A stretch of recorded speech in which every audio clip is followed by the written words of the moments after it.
kemuliaan hanya bagi nama-Mu Tuhan. Engkau yang layak kami tinggikan di tempat ini Tuhan. Engkau yang layak kami puja di tempat ini Tuhan. Biar segala pujian dan penyembahan kami ini Tuhan bisa menyenangkan hati-Mu Tuhan. Ini korban kami, ini ucapan syukur kami Tuhan. Kami percaya Tuhan ketika kami menyembah-Mu Tuhan, Kau sangat disenangkan Yesus. Engkau yang bertata atas pujian dan penyembahan kami Tuhan. Terima kasih Tuhan. Sebentar kami akan menaikkan ucapan syukur kami Tuhan. Dari hati kami yang terdalam Tuhan. Biar Roh sukacita yang daripada-Mu mengalir atas setiap kami Tuhan. Yang mau undang Kau hadir di tempat ini Yesus. Mari Roh Kudus Engkau yang berkarya dan bekerja di tengah-tengah kami. Terima kasih Tuhan. Hanya di dalam nama Tuhan Yesus. Haleluya. Amin. Shalom Bapak Ibu Saudara. Wow. Saya undang Bapak Ibu Saudara untuk bisa bangkit berdiri. Wow, luar biasa ya. Saya percaya ini ada jiwa-jiwa yang semangat di tempat ini. Amin. Coba di sini yang merindukan perubahan dari Tuhan. Amin. Kita mau sembah Dia lebih lagi. Kita mau katakan bahwa Yesus adalah Tuhan yang baik. Amin. Coba saya mau dengar ini semangatnya dari Bapak Ibu Saudara ya. Yang merasakan kasih, yang merasakan kebaikan Tuhan, sama-sama katakan yes. Yes. Wow. Sama-sama katakan yes. Yes. Wow. Coba katakan yesnya sambil mengacungkan jempol ya. Oke, coba ya. Bagi Bapak Ibu Saudara yang mengalami kebaikan Tuhan, sama-sama katakan yes. Wow, haleluya. Amin.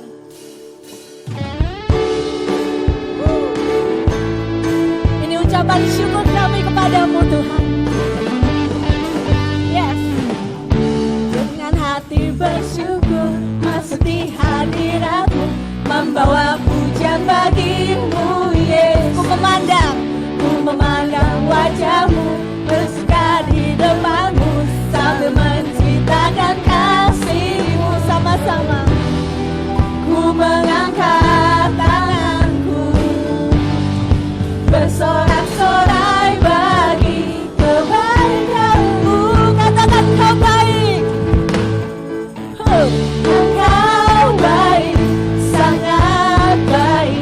Kasih setia-Mu tak pernah berubah. Engkau baik, sangat baik. Kasih setia-Mu tak pernah berubah. Amin. Haleluya. Kita mengucap syukur Tuhan. Katakan.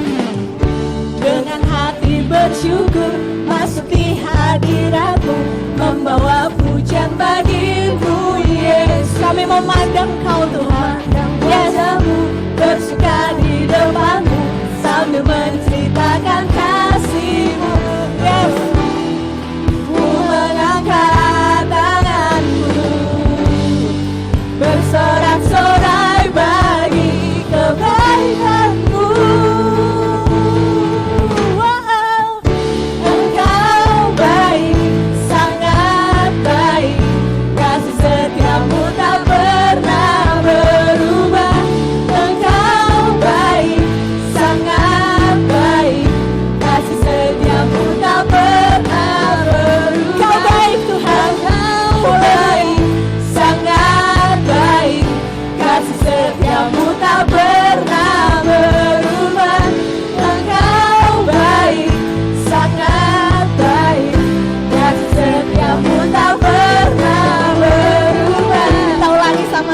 Bapak Ibu, haleluya.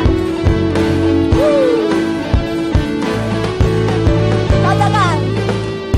Dengan hati bersyukur masuk di hadirat-Mu, membawa pujian bagi-Mu Yesus. Ku memandang wajah-Mu, bersuka di depan-Mu, sambil menceritakan kasih-Mu.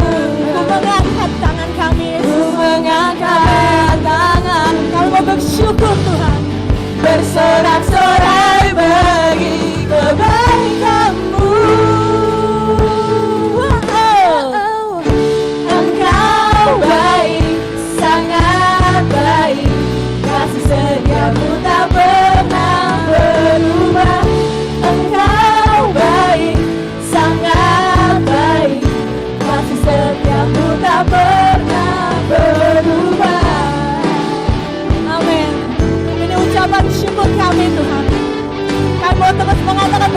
Yesus adalah Tuhan kami yang baik, Yesus. Amin.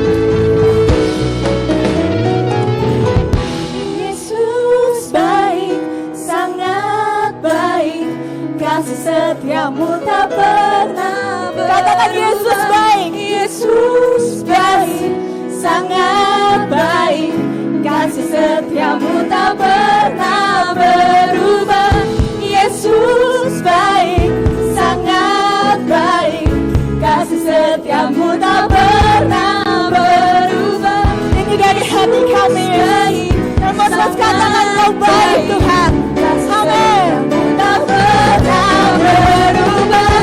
Yesus baik, sangat baik, kasih setiamu tak pernah berubah. Yesus baik, sangat baik, kasih setiamu tak pernah berubah. Yesus baik, sangat baik, kasih setiamu tak pernah berubah. Yesus baik, sangat baik, kasih setiamu tak pernah berubah. Yesus baik, Yesus baik, sangat baik, kasih setiamu tak pernah berubah. Katakan, Yesus baik, sangat baik, kasih setiamu tak pernah berubah. Haleluya. Ini ucapan syukur kami Tuhan. Terima kasih buat segala kebaikan-Mu dalam hidup kami Tuhan. Amin. Amin. Bapak Ibu Saudara, siapa yang di sini percaya bahwa kematian Tuhan untuk menebus dosa kita, untuk menyelamatkan setiap kita adalah anugerah terbesar bagi hidup kita? Katakan amin. Yes, mari kita naikkan pujian ini dengan segenap hati kita. Katakan bahwa Dia adalah anugerah terbesar bagi setiap kita. Amin.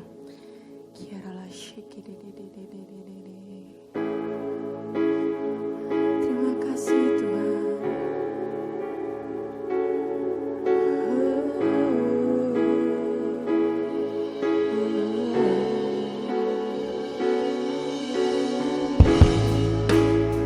Anugerah terbesar Tuhan.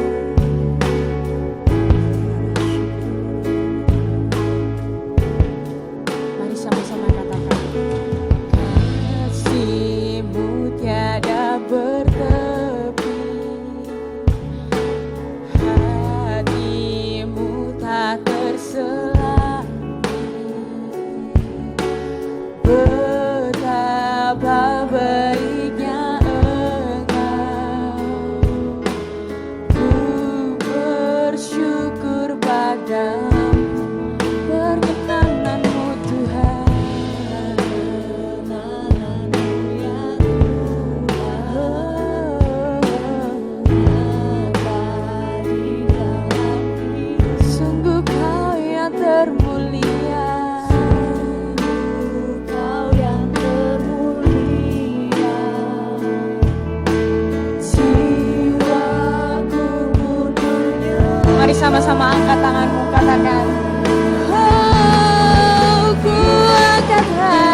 Tuhan Yesus, tarik kami ke dekat-Mu Tuhan. Tarik kami ke dekat-Mu. Bawa kami masuk ke alam roh, ke alam supranatural, alam surgawi-Mu, di mana Engkau bertahta. Di mana Engkau bertahta bersama Bapa. Roh Kudus, bawa kami ke hadirat Tuhan. Tenggelamkan kami di hadirat Tuhan. Biarlah telinga kami terbuka mendengar suara-Mu yang indah dan merdu. Biarlah mata hati kami juga terbuka untuk melihat kebenaran-kebenaran ilahi. Dan tolonglah kami duduk diam di kaki-Mu untuk belajar pada saat ini. Maka kebenaran yang kami terima dan kami percaya itu yang akan memerdekakan hidup kami di pagi hari ini. Dimerdekakan dari kuasa dosa dan maut. Dimerdekakan dari pikiran-pikiran manusiawi yang menarik kami ke dunia dan menjauhkan kami dari Tuhan. Tapi oleh kebenaran itu kami dibawa mendekat kepada Tuhan dan mengalami kerajaan surga di dalam hidup kami. Datanglah kerajaan-Mu, jadilah kehendak-Mu di tempat ini. Dalam nama Tuhan Yesus kami berdoa. Amin. Silakan duduk. Duduk di alam surgawi Anda sekalian. Dan biarlah Roh Kudus yang mengajar kita semua di pagi hari ini. Shalom saudara-saudariku. Saya berbahagia sekali boleh berada di tempat ini melihat Anda sekalian. Ruangannya penuh ya. Puji Tuhan. Saya tidak diberi tema seperti yang di belakang ini, tapi dibebaskan temanya oleh Pak Tri, baik sekali. Jadi kalau sudah ada PowerPoint-nya bisa langsung ditayangkan.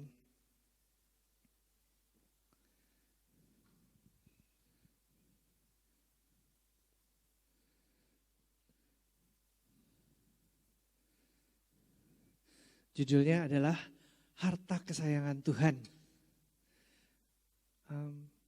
Perlu flash disk? Ada?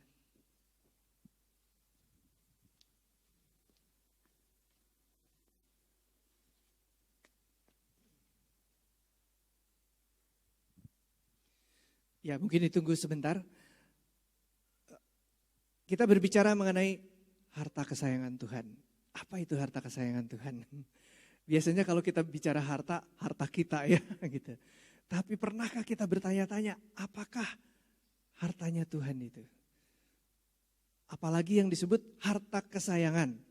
Itu dalam bahasa Ibrani istilahnya segulah. Kata itu ditemukan 8 kali. Udah? Belum? PowerPoint di bawah folder-folder itu 01 harta kesayangan Tuhan. Ketemu ya?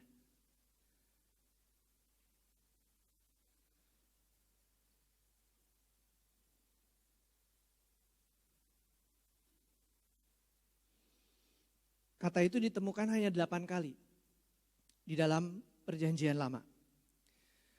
Kata segulah, coba katakan segulah. Bukan teh gula ya. Nanti kita lihat hurufnya. Segulah gitu ya. Segulah itu terjemahannya harta kesayangan. Menarik sekali. Ternyata dari yang 8 kali itu 2 atau 3 kali diterapkan kepada Israel. Israel adalah harta kesayangan Tuhan.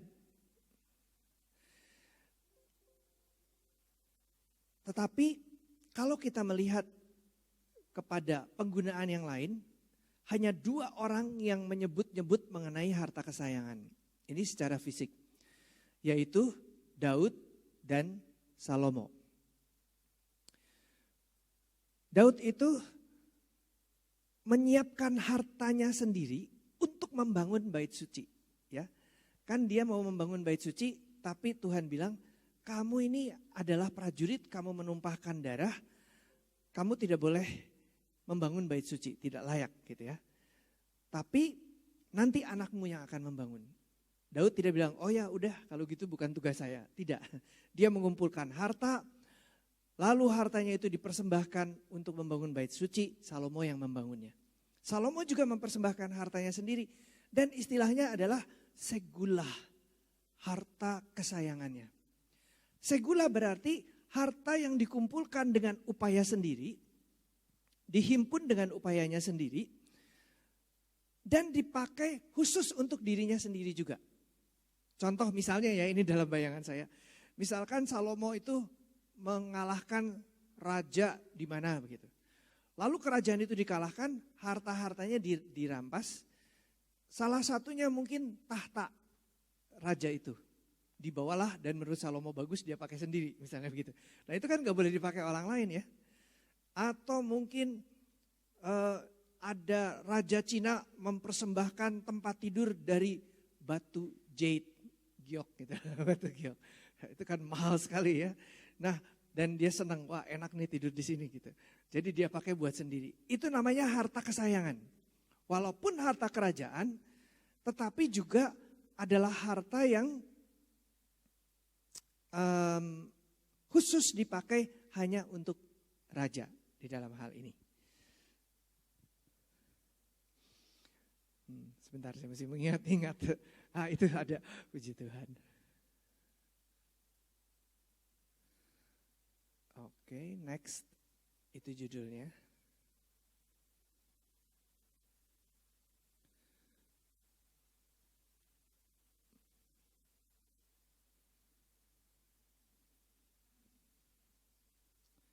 Next kita akan baca ayatnya. Kalau belum ada, kita baca bersama Maleakhi 3 ayat 17.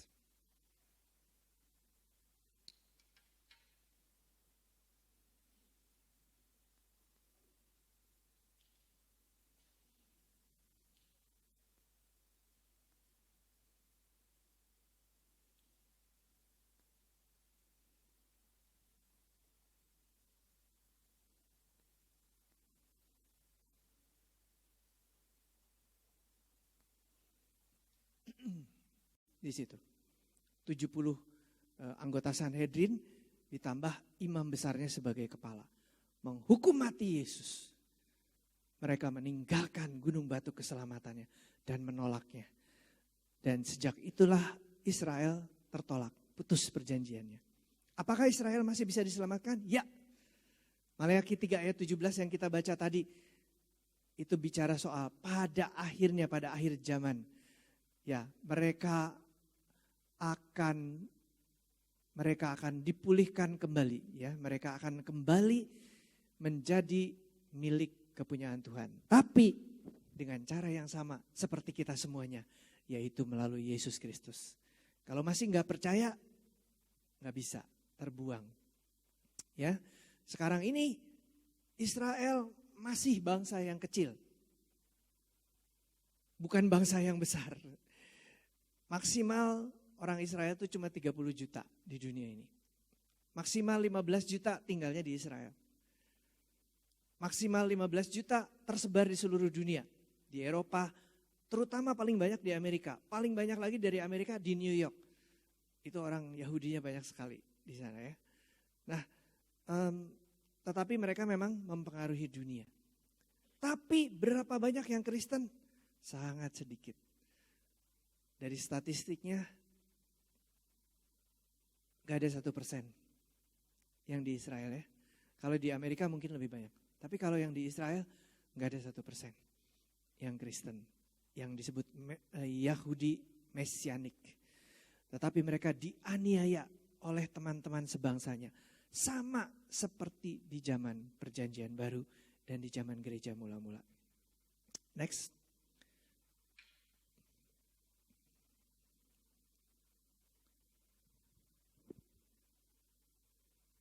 Nah itu kata segulah tadi ya, boleh sebut sekali lagi? Segulah. Oke, terus.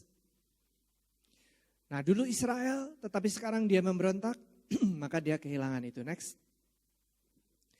Di dalam Kristus dan hanya di dalam Kristus, semua yang percaya dan menerima dia mengalami kelahiran baru dan dijadikan umat miliknya sendiri. Mari kita baca ayat yang sungguh memberkati ini. Titus 2 ayat 14. 2, 3. Yang telah menyerahkan dirinya bagi kita untuk membebaskan kita dari segala kejahatan. Dan untuk menguduskan bagi dirinya suatu umat miliknya sendiri yang rajin berbuat baik. Jadi itu umat miliknya sendiri itu sama juga kata yang ini perjanjian baru. Perjanjian baru itu aslinya dalam bahasa Yunani. Perjanjian lama dalam bahasa Ibrani. Tadi kata segulah itu bahasa Ibrani. Diterjemahkan ke dalam bahasa Yunani. Next. Satu lagi. Next dulu. Nah ini. Padanan kata Ibrani Yunaninya adalah peripoisin. Rada susah ngomongnya daripada lidah kita kelipet-lipet. Saya ambil Ibraninya aja. Segulah. Ya, rasanya kalau lebih enak ngomongnya segulah gitu.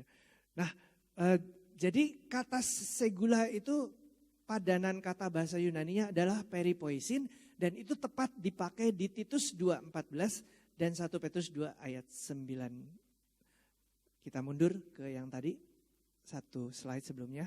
Oke, ini betul. Kita gerejanya oleh kuasa Kristus sedang menggenapi misi menjadi imam bagi seluruh dunia demi kemuliaan namanya. Tadinya Tuhan memilih Israel di antara bangsa-bangsa lain. Kenapa? Ya pilihan Tuhan, gak tahu kenapa Tuhan milihnya Israel. Tapi untuk menjadi contoh bagi seluruh dunia. Untuk menjadi imam bagi seluruh dunia.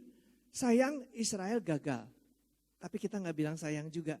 Karena Israel gagal, maka kita semua yang sekarang mengemban tugas itu. Menjadi imam bagi seluruh dunia. Coba bilang kiri kanannya. Anda adalah imam bagi dunia. Yesus pakai kata lain. Kamu adalah terang dunia dan garam dunia. Kira-kira sama. Yuk kita baca 1 Petrus 2 ayat 9. 2, 3.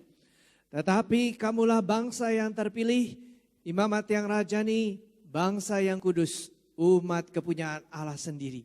Supaya kamu memberitakan perbuatan-perbuatan yang besar dari Dia yang telah memanggil kamu keluar dari kegelapan kepada terangnya yang ajaib. Amin.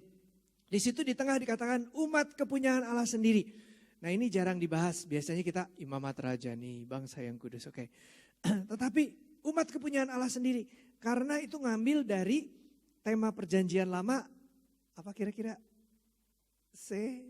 Segulah tadi itu ya. Terjemahannya di sini umat kepunyaan Allah sendiri. Jadi satu kata itu seringkali diterjemahkannya beda-beda. Saudara, di dalam bahasa Indonesia itu terjemahan ya, terjemahan dari bahasa Ibrani atau Yunani. Nah, terjemahannya itu suka beda-beda. Tapi dari kata yang sama, segulah, kamu adalah umat kesayangan Allah sendiri. Saudara-saudara percaya? Anda harus percaya gitu ya. Karena kadang-kadang kita tidak merasa, masa sih kita kepunyaan Allah? Kalau kata segulah tadi artinya apa? Harta kesayangan. Masa sih kita harta kesayangannya Tuhan? Aku tidak merasa istimewa tuh. Rasanya biasa-biasa aja. Tapi kata segulah itu berarti harta yang didapat dengan upaya sendiri. Bagaimana upaya Allah memperoleh Anda, saudara dan saya sebagai kepunyaannya? Dia harus menebusnya dengan darahnya. Betul? Yesus Kristus tersalib supaya dosa kita diampuni. Supaya kita menjadi umat kesayangan Allah sendiri. Dan itu kepunyaan Allah tidak boleh dipakai yang lain. Seperti tahta atau ranjangnya raja itu. Gak boleh dipakai yang lain. Hanya untuk dipakainya sendiri. Untuk suatu tujuan yang khusus. Bapak Ibu Saudara-saudara sekalian, kita diciptakan secara istimewa untuk tujuan yang khusus. Jangan bilang kita tidak punya tujuan hidup.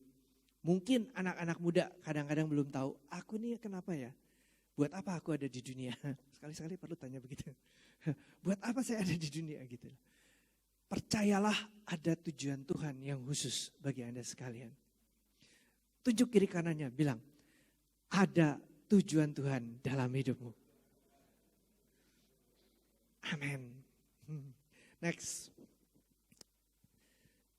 Berikut. Terus Ya, satu ayat lagi. Yohanes 13 ayat 1b, kita baca. 2, 3. Ia mengasihi orang-orang miliknya yang di dunia ini. Dan ia mengasihi mereka sampai pada kesudahannya. Kita semua orang-orang miliknya sendiri. Dan dia mengasihi mereka sampai kepada kesudahannya. Mengasihi kita sampai kepada kesudahannya. 3 ayat ya. Titus, 1 Petrus 2, Yohanes 13 menyebut kita sebagai harta kesayangannya sendiri. 3 saksi sedikitnya di dalam Alkitab menyebut bahwa kita adalah segulahnya Allah. Ingat-ingat kata itu. Kalau Anda dihina oleh dunia ini, dianggap rendah, dianggap bodoh, dianggap kurang atau apapun juga. Ingat, aku segulahnya Allah. Lu mau ngomong apa silakan. Pokoknya di hadapan Tuhan, aku ini harta miliknya yang sangat berharga. Ditebus dengan mahal dan dikhususkan untuk dirinya sendiri. Kadang-kadang suara dunia, suara iblis mengatakan, emangnya lu siapa? Kok merasa diri ya, seakan-akan kamu berharga di hadapan Allah. Emangnya lu siapa gitu? Pernah nggak ada orang ngomong begitu sama Anda? Lu pikir lu siapa? Ya, tapi kita perlu bertanya kepada diri sendiri. Ya memangnya aku ini siapa? Siapakah aku ini? Gitu. Bagaimana cara Anda menjawab pertanyaan itu kalau saya tanya kepada Anda? Menurut Anda siapakah Anda? Mungkin kita menyebut diri saya, atau ya saya anak orang tua saya, ya iyalah pasti. Kalau enggak keluar dari mana? Masa menjelma dari batu? Gitu. Tapi maksudnya siapakah Anda itu gitu di dalam dirimu sendiri? Atau apakah Anda? Siapa di antara kita yang menjawab, aku orang yang dikasihi Tuhan? Mungkin lupa yang gak menjawab gitu ya. Ayo kita jawab, siapakah Anda? Amin. Dan itu salah satu alasan mengapa kita yakin bahwa kita adalah segulahnya Allah. Next.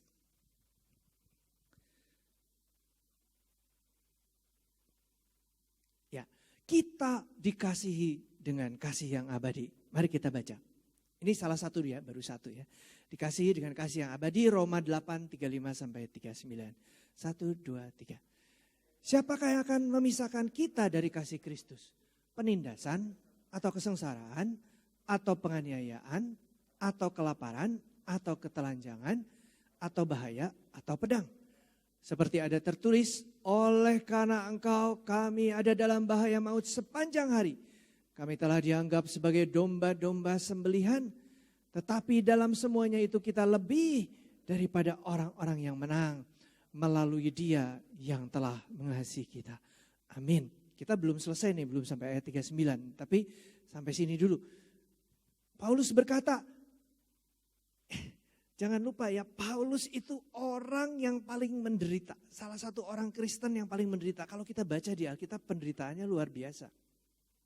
Aniaya yang dia alami luar biasa. Nanti baca sendiri di 2 Korintus.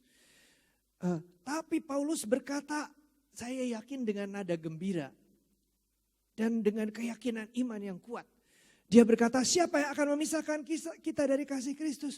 Penindasan, kesengsaraan, penganiayaan, kelaparan, ketelanjangan, pedang, apapun.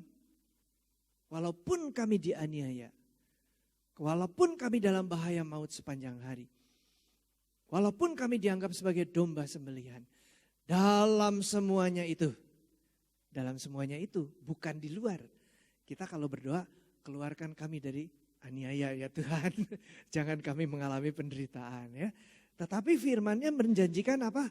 Dalam semuanya itu. Kita sengsara nggak apa-apa. Tetapi di dalam kesengsaraan kita lebih daripada pemenang. Katakan, kita lebih dari pemenang. Nggak keburu menjelaskan apa itu lebih dari pemenang ya. Lain kali. Kita lebih daripada orang yang menang. Melalui apa? Melalui Dia yang mengasihi kita. Betul, Kristus. Tapi di sini diistilahkan Dia yang telah mengasihi kita. Tekanannya kepada kita menang oleh karena kasih Kristus kepada kita. Next. Kita baca lagi, 2, 3. Sebab aku yakin bahwa baik maut maupun hidup, baik malaikat-malaikat maupun pemerintah-pemerintah, baik yang ada sekarang maupun yang akan datang, atau kuasa-kuasa, baik yang di atas maupun yang di bawah, ataupun sesuatu makhluk lain, tidak akan dapat memisahkan kita dari kasih Allah yang ada dalam Kristus Yesus Tuhan kita. Ya. Paulus ini nyebutin satu-satu. Maut maupun hidup tidak bisa memisahkan kita dari kasih Kristus. Amin. Malaikat-malaikat maupun pemerintah-pemerintah tidak bisa memisahkan kita dari kasih Kristus. Yang ada sekarang maupun yang akan datang ataupun yang dulu. Kuasa-kuasa yang di atas maupun yang di bawah. Tidak ada yang bisa memisahkan kita. Terus dia pikir, apalagi ya gitu. Jangan-jangan ada yang ketinggalan. Maka dia tambahkan. Ataupun sesuatu makhluk lain. Enggak kepikir itu. Apapun juga yang tercipta yang ada di dunia ini. Tidak akan bisa memisahkan kita dari kasih Kristus. Amin. Itulah mungkin Anda pikir, saya kurang begini, kurang begitu gitu ya. Kalau ditanya tadi, bagaimana kamu mendeskripsikan dirimu? Bagaimana Anda mendeskripsikan diri sendiri? Barangkali saya berpikirnya, saya seorang pengajar. Mungkin orang lain akan berpikir, atau saya juga berpikir, saya rendah diri gitu ya misalnya. Atau ada yang berpikir, badan saya tinggi besar kekar gitu ya. Atau ada yang berpikir, saya punya karunia untuk menjadi gembala MPP misalnya begitu ya. Jadi apa yang paling mencekam di dalam pikiran kita? Kita selalu berpikirnya apa yang kelihatan di luar dan apa yang mungkin kelihatan oleh orang lain. Tetapi itu semua bisa berubah. Profesi kita berubah. Saya tadinya kurus kerempeng bisa jadi gemuk gini, mungkin nanti kurus lagi. Segala sesuatu bisa berubah. Tetapi yang tidak pernah berubah, yang tidak akan pernah dapat memisahkan kita dari kasih Allah adalah kasih Kristus di dalam diri kita ya. Tidak ada sesuatu yang bisa berubah. Kasih Kristus sama dahulu, sekarang dan selama-lamanya. Bukan hanya soal kuasanya, bukan soal keilahiannya, tetapi juga kasihnya kepada kita tidak berubah. Ada kalanya kita berpikir kalau hari ini saya berdosa, mungkin kasih Tuhan berkurang. Mungkin 1% atau 10%. Atau 90%. Tapi itu sama sekali tidak benar. Kasihnya tidak berubah kepada kita. Bahkan ada teolog yang bilang, kalau kita di neraka pun sebetulnya kasih Tuhan itu tidak berubah kepada kita. Salah kita sendiri ada di neraka ya. Tapi kasihnya Tuhan tidak berubah. Saya pikir dia benar. Next. Sekarang hal yang kedua, tadi kita dikasihi dengan kasih abadi, sekarang kita diciptakan dengan dahsyat dan ajaib. Mari baca Mazmur 139, 13 sampai 18. 2, 3. Sebab engkaulah yang membentuk buah pinggangku, menenun aku dalam kandungan ibuku. Aku bersyukur kepadamu oleh karena kejadianku dahsyat dan ajaib. Ajaib apa yang kau buat. Dan jiwaku benar-benar menyadarinya. Dikatakan Tuhan itu membentuk. Pada waktu dia menciptakan alam semesta ini, langit dan bumi, selain manusia, dia cukup berfirman. Maka semuanya jadi, betul ya? Semua udah baca Kejadian 1 kan? Pasti dong. Hanya dengan berfirman saja. Tapi ketika menciptakan manusia dikatakan, engkau yang membentuk buah pinggangku. Ini cerita tentang Adam atau semua manusia? Semua manusia selain Adam dan Hawa ya. Karena Adam dan Hawa tidak ada di kandungan. Tapi kita semua kan pernah ada di kandungan ibu kita. Gak ada yang lahir dari batu ya. Itu Sun Gokong itu. Terus jadi Allah membentuk kita masing-masing, menenun. Itu bukan, yang ditenun itu bukan kodian. Betul ya, itu kain mahal itu kalau ditenun tuh. Menenun aku di dalam kandungan ibuku. Aku bersyukur kepadamu karena kejadianku dahsyat dan ajaib. Pernahkah Anda berpikir bahwa terciptanya kita di dalam kandungan ibu kita adalah hal yang dahsyat dan ajaib? Mungkin kita pikir hal yang biasa-biasa aja. Tapi itulah kejadian yang dahsyat dan ajaib. Bahasa Inggrisnya fearfully, menggentarkan, and wonderfully made. Dengan indah dan ajaibnya dijadikan. Pada waktu kita masih janin, Tuhanlah yang menciptakan kita, yang menjadikan kita. Dan pemazmur berkata, aku bersyukur kepadamu karena kejadianku dahsyat dan ajaib. Pernah enggak bersyukur kepada Tuhan untuk hal ini? Pernah enggak? 1, 2 mengangguk-angguk. Mari kita katakan bersama pemazmur. Bagian akhir ya, bagian sekali lagi baca, tetapi katakan kepada Tuhan. Bukan sekedar membaca, bisa ya? Katakan sebagai ucapan syukur kepada Tuhan. Yuk kita katakan. Sebab Engkaulah yang membentuk buah pinggangku, menunun aku dalam kandungan ibuku. Aku bersyukur kepadamu. Oleh karena kejadianku dahsyat dan ajaib. Ajaib apa yang kau buat. Dan jiwaku benar-benar menyadarinya. Kita perlu menyadarinya. Saudara-saudara, siapa yang tahu ada berapa sel di dalam tubuhmu? Giver mau jawab? Kira-kira. Ya? Jutaan, miliaran, miliar. Ada yang lain? Berapa sel di dalam tubuh manusia rata-rata? Kira-kira baru setahun yang lalu mereka selesai menghitungnya. Jumlahnya 34,7 triliun. Saudara-saudara.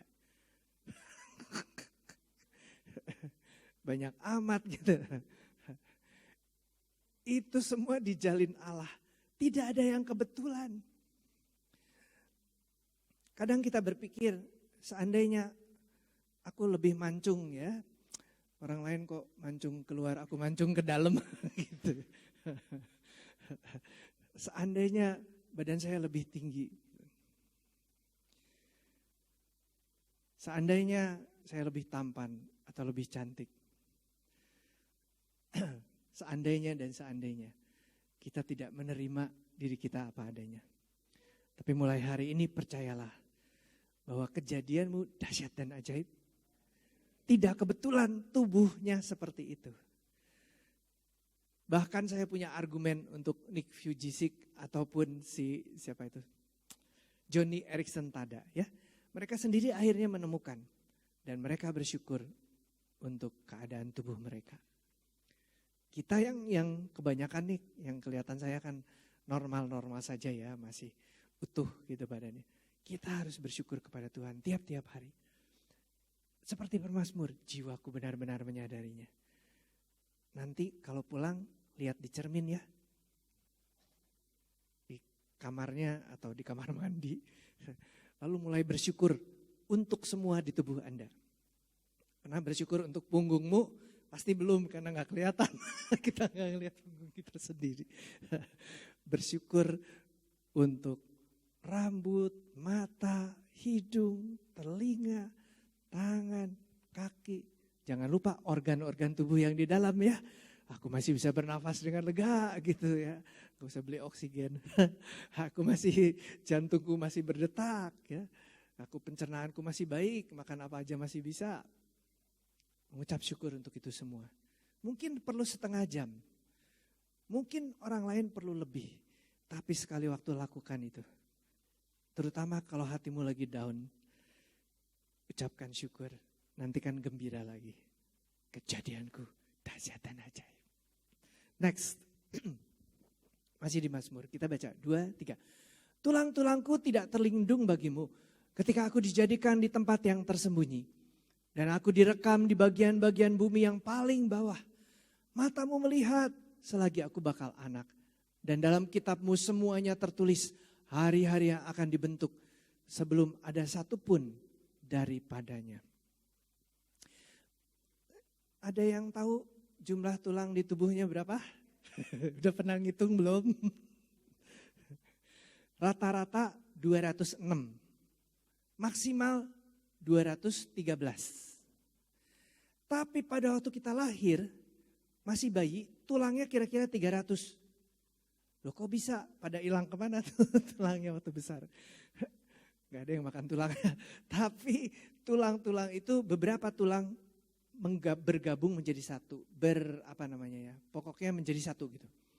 Contoh bayi itu kalau baru lahir kepalanya empuk ya. Kenapa? Karena tulang-tulangnya masih terpisah, itu masih kepingan-kepingan. Kepingan-kepingan. Kalau udah dewasa kelihatan bekasnya. Tapi nanti semakin dewasa semakin merapat. Ngelem jadi satu. Jadi dihitungnya satu saja tulang tengkorak begitu. Tapi sebetulnya terdiri dari banyak tulang. Nah itu sebabnya waktu masih bayi hitungannya 300 kira-kira. Tapi waktu kita udah dewasa antara 206 sampai 207. Itulah keajaibannya. Kita gak pernah lihat tulang kita sendiri. Kecuali ada yang pernah sampai terbuka. Tapi dikatakan tulang-tulangku tidak terlindung bagimu ketika aku dijadikan di tempat tersembunyi di dalam kandungan. Aku direkam di bagian bumi yang paling bawah, maksudnya juga di kandungan. Matamu melihat selagi aku bakal anak, ngasih janin. Dan masih blastula, itu masih 8 selnya. Dan dalam kitabmu semuanya tertulis hari-hari yang akan dibentuk sebelum ada satu pun daripadanya. Ini menjadi rema buat saya ketika satu hari saya berdoa di Holy Stadium, doa pagi. Seorang ibu mendekati saya kemudian dan bilang begini, Pak Steve, ada waktu doain saya? Ada, saya bilang. Apa yang mau didoakan? Lalu dia cerita, saya ini S2 Pak, malahan saya dosen S2. Tapi disuruh berhenti mengajar sama Tuhan. Suami saya setuju, ya pokoknya kami berkecukupan lah untuk itu. Tapi tiap hari saya tuh gak tahu tujuan hidup saya. Saya hanya nungguin Tuhan. Nanti Tuhan suruh kemana, saya lakukan itu. Wow, saya bilang, saya harus jawab apa sama orang yang dapat panggilan seperti ini gitu. Saya bilang, baik Bu, mari kita berdoa. Saya coba dengar dari Tuhan ya untuk Ibu. Katakanlah namanya Lina, saya samarkan bukan nama sebetulnya. Saya doakan, saya tanya Tuhan gimana jawabnya ini, saya juga gak tahu gitu. Mendoakannya juga bagaimana gitu. Kalau engkau yang suruh saya mau bilang apa? Gitu. Lalu tiba-tiba saya dapat penglihatan. Saya tuh jarang sekali dapat penglihatan. Kali itu saya dapat penglihatan. Saya lihat Tuhan Yesus di depan saya di belakangnya dari agak minggir dari kanannya. Saya melihat punggungnya, kepalanya yang tertunduk, saya melihat tangannya sedang menulis. Jadi saya ngintip dan diizinkan gitu ya. Yang saya lihat di depan Tuhan Yesus ada buku dan dia sedang menulis buku itu. Itu bukan textbook, bukan catatan biasa, tapi agenda. Di situ tertulis kira-kira nih ya, saya nggak tahu persis, tapi kira-kira tuh begini. Hari Minggu tanggal 25 April 2021, aku akan jalan-jalan dengan Lina. Hari Senin tanggal 26 April 2021, aku akan bercengkrama dengan dia ketika dia menyembah aku. Hari Selasa 27 April 2021, aku akan jalan ke pasar bersama dia, lalu pulang dan memasak masakan kesukaan suaminya. Wah, saya nangis. Aku tidak pernah ngerti Tuhan merencanakan hidup orang sampai begitu. Tapi firman ini berkata, kitab apa? Dalam kitabmu semuanya tertulis hari-hari yang akan dibentuk sebelum ada satu pun. Kita ini masih satu sel telur yang sudah dibuahi, itu sudah ada agendanya Tuhan. Saya ngomong begitu sama Bu Lina. Saya ngomong sambil nangis, dia dengerin aja, ngangguk-ngangguk. Saya bilang, wow, tapi itu bukan hanya buat dia. Itu buat kita semua. Amin. Tapi kan kita gak kepikir sampai segitu. Ya enggak? Jadi gak salah menurut saya sih kalau Anda pagi-pagi atau malam-malam sebelum tidur tanya Tuhan, Tuhan lihat dong agendamu, besok engkau maunya apa gitu. Engkau mau apa dengan aku? Atau pagi-pagi bangun tidur, Tuhan apa agendamu hari ini bagiku? Itu namanya jalan bersama Tuhan hari demi hari. Pak Tri sama Bu Oga sih tahu ya. Gitu. Tapi kita semua boleh belajar seperti itu. Disitulah keberhasilannya nanti. Enak loh hidup bersama Tuhan tiap hari, ngikutin agendanya. Tidak ada hidup yang lebih indah daripada itu. Ya tuh, gitu. Semoga menjadi rema bagi Anda sekalian juga ya. Terus, next.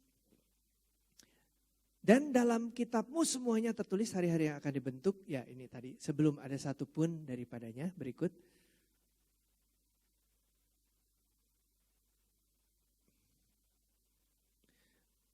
Kita baca 2, 3. Dan bagiku betapa sulitnya pikiranmu ya Allah.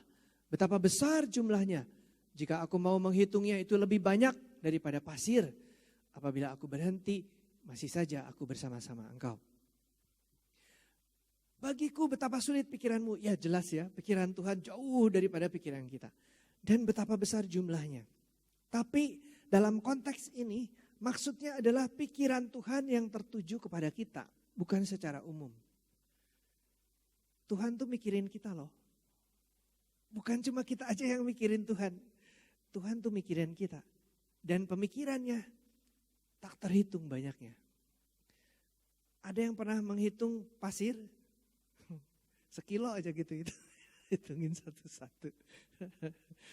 Para ahli menghitung ada berapa banyak pasir di seluruh dunia.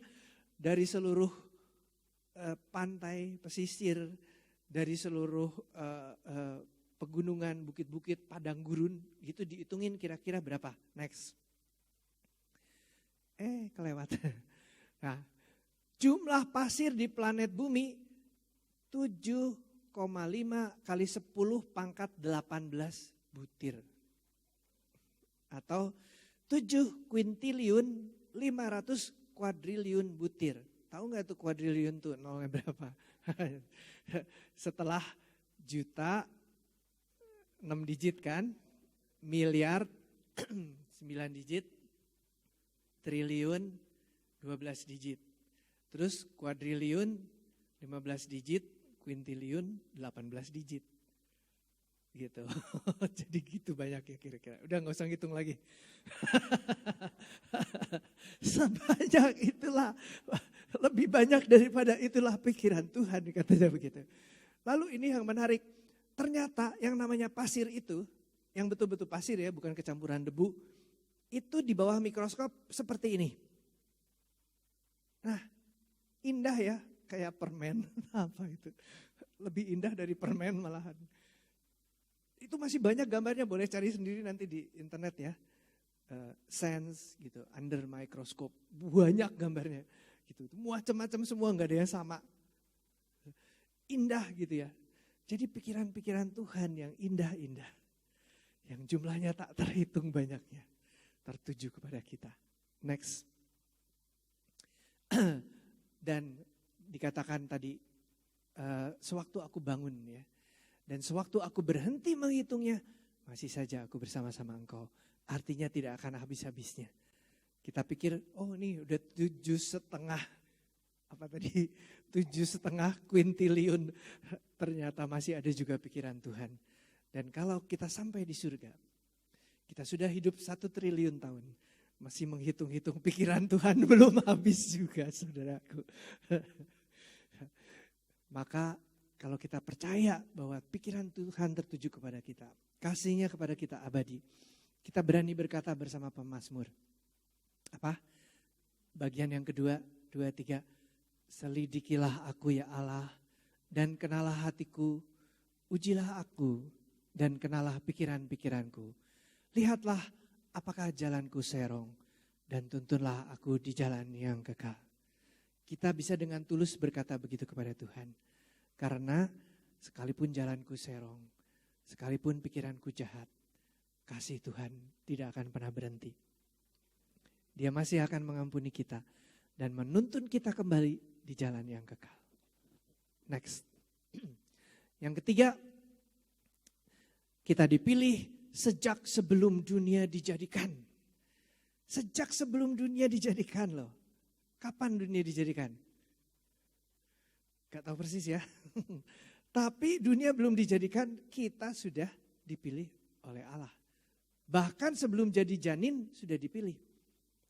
Nah, ada yang bingung dengan, jadi Tuhan memilih kita berdasarkan apa? Ada yang bilang, ya kan Tuhan Maha tahu. Jadi sebelum kita mati, Tuhan udah tahu kita bakal ngapain gitu.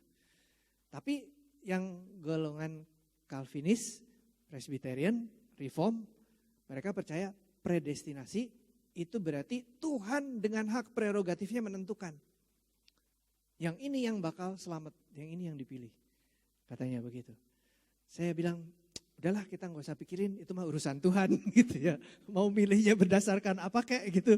Pokoknya kita udah dipilih, udah seneng aja di situ gitu, cukup gitu. Efesus 1 ayat 3-8, yuk kita baca. 2, 3.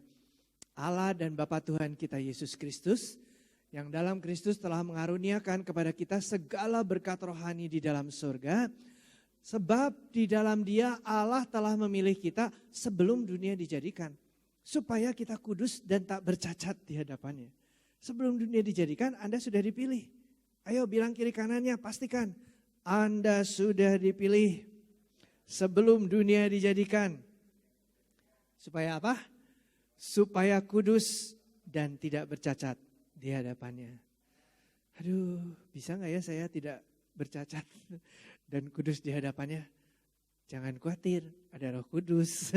Kenapa saudara menerima Roh Kudus di dalam hatimu? Supaya Dia menuntun Anda di jalan yang kekal, hidup kudus dan tidak bercacat. Sekarang belum berhasil, gak apa-apa. Memang kita semua masih dalam proses untuk menjadi kudus dan tidak bercacat. Jangan kecil hati, jangan putus asa. Apalagi bunuh diri, jangan ya saudara. Tenang aja, hari ini gagal, besok berhasil gitu loh. Jangan gampang-gampang putus asa di dalam Tuhan. Amin. Karena kita sudah dipilih sebelum dunia dijadikan.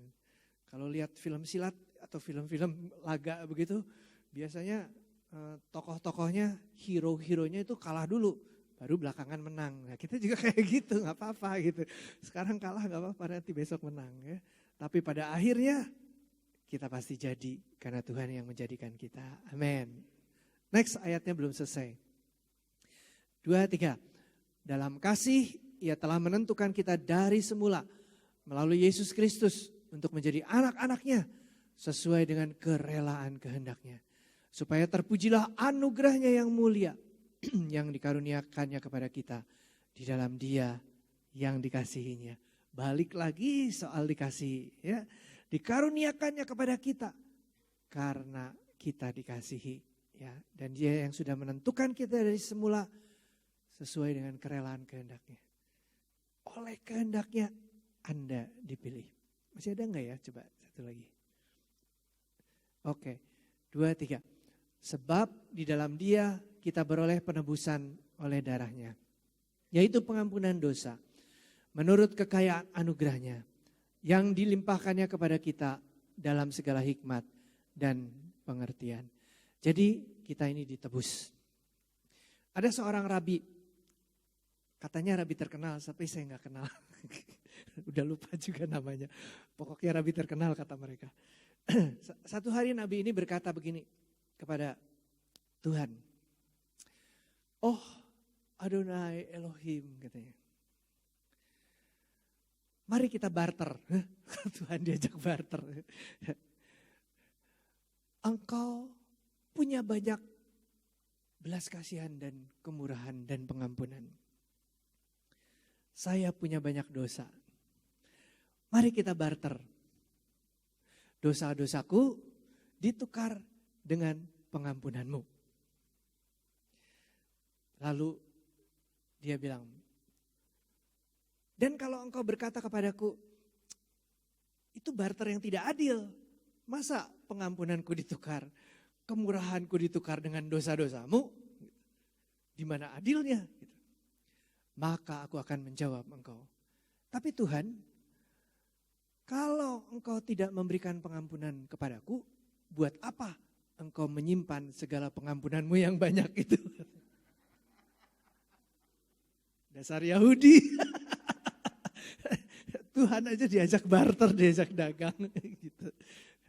Ngerti gak saudara? Tapi itu betul juga gitu. Kalau pikir-pikir ya, Tuhan kan Maha Penyayang, panjang sabar, penuh belas kasihan. Lalu kalau nggak ada yang diampuni, buat apa itu semua katanya gitu. Jadi kita juga boleh pinter-pinteran itu. Tuhan, dosaku banyak, tapi kemurahanmu lebih banyak gitu. Pengampunanmu lebih banyak, engkau panjang sabar gitu. Ampuni aku Tuhan. Dan tahu, doa si Rabi itu dijawab oleh Tuhan. Kapan? 2000 tahun yang lalu di Golgota. Di situ terjadi barter. Dosa-dosa kita yang banyak di hadapan-Mu Tuhan, mengucapkan syukur kami dengan tangan terangkat kepadamu. Betapa bersyukurnya kami. Kami telah dikasihi dengan kasih yang abadi. Kami telah dipilih dari sejak sebelum dunia dijadikan. Kami jadi istimewa karena Engkau yang memilih kami. Terima kasih ya Tuhan. Terima kasih untuk semua itu. Terima kasih. Kami mau ingat bahwa kami adalah harta kesayangan Tuhan. Di tempat lain Engkau berkata kami adalah biji matamu. Tidak akan dibiarkan disentuh oleh siapa-siapa. Kami diistimewakan karena Tuhan Maha Penyayang, Maha Baik. Terima kasih ya Tuhan. Terima kasih. Terima kasih untuk firman-Mu di hari ini. Biarlah hidup kami terus diubahkan oleh Tuhan. Kudus, tidak bercacat telah, berkenan kepadamu. Kami ingin melihat Engkau tersenyum setiap hari. Kami ingin mengerti agendamu bagi hidup kami. Biarlah kami terus dituntun oleh Tuhan di jalan yang kekal itu. Terima kasih Bapa. Dalam nama Tuhan Yesus kami berdoa. Amin. Silakan duduk lagi.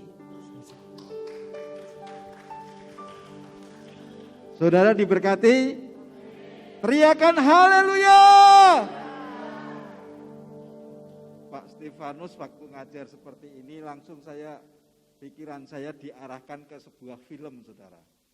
Film berjudul Who I Am gitu. Ini orang pilihan, orang luar biasa. Tapi entah terjadi kejeduk kepalanya jadi lupa dirinya. Padahal dirinya, kekuatannya luar biasa. Kebetulan yang jadi bintang film itu Jackie Chan. Dan ini lucu banget. Cuma begitu dia diingatkan kembali. Hebat luar biasa. Anda bukan Jackie Chan, tapi Anda ada sekulah Tuhan. Amin. Teriakan I am sekulah. Saya berharap setiap kita menyadari betapa berharganya setiap kita. Sangat luar biasa. Kalau Anda nggak nyadari betapa hebat pilihan yang dilakukan oleh Tuhan, sayang saudara. Jadi bahkan hal-hal yang mungkin Anda lupa bahwa Anda spesial di hadapan Tuhan, tidak akan pernah memungkiri akan kesetiaan Tuhan terhadap Anda. Amin. Kasihnya luar biasa. Saya jadi ingat lagu, kita dipilih dari segala suku, kita dipilih jadi umatnya. Jimmy bisa? Saya ingin supaya kita meneguhkan lagu itu dan menyadarkan bahwa kita ini dipilih oleh Tuhan. Dipilih dari segala suku. Kenapa enggak lain? Kenapa Anda? Emangnya Anda lebih baik daripada orang? Enggak saudara. Keputusan adalah pada pribadi yang memilih kita. Sesungguhnya Anda dan saya tidak siapa-siapa, bukan orang yang spesial. Begitu dipilih oleh Tuhan, menjadi spesial di hadapan Tuhan. Amin saudara. sandang untuk bangkit berdiri bersama-sama. Nyanyikan pujian itu. Kita dipilih dari segala suku. Kita dipilih dari umatnya. Kita dipilih dari segala bangsa. Pada kemuliaan hanya bagi Dia. Terimalah kemuliaan, terimalah kemuliaan dan hormat kami. Terimalah sebab kami, pujian kami. Terimalah kemuliaan dan hormat kami. Terimalah sebab dan pujian kami. Kita dipilih, kita dipilih dari segala bangsa. Kita dipilih jadi umatnya, jadi umat. Kita dipilih, kita dipilih dan dikuduskannya. Membawa kemuliaan hanya bagi Dia. Terimalah kemuliaan, terimalah kemuliaan dan hormat kami. Terima sebab kami, pujian kami. Terimalah kemuliaan dan hormat kami. Sekali lagi, terimalah kemuliaan, terimalah kemuliaan dan hormat kami. Terimalah sembah kami, pujian kami. Terimalah kemuliaan dan hormat kami. Terimalah sembah kami, pujian kami. Tepuk tangan buat Tuhan. Saudara, pilihan ditetapkan bukan karena kebaikan kita. Saya sadar manusia bobrok, tapi saya mau dipilih. Keputusan ada pada kita. Kita mau responi apa enggak? Kita semua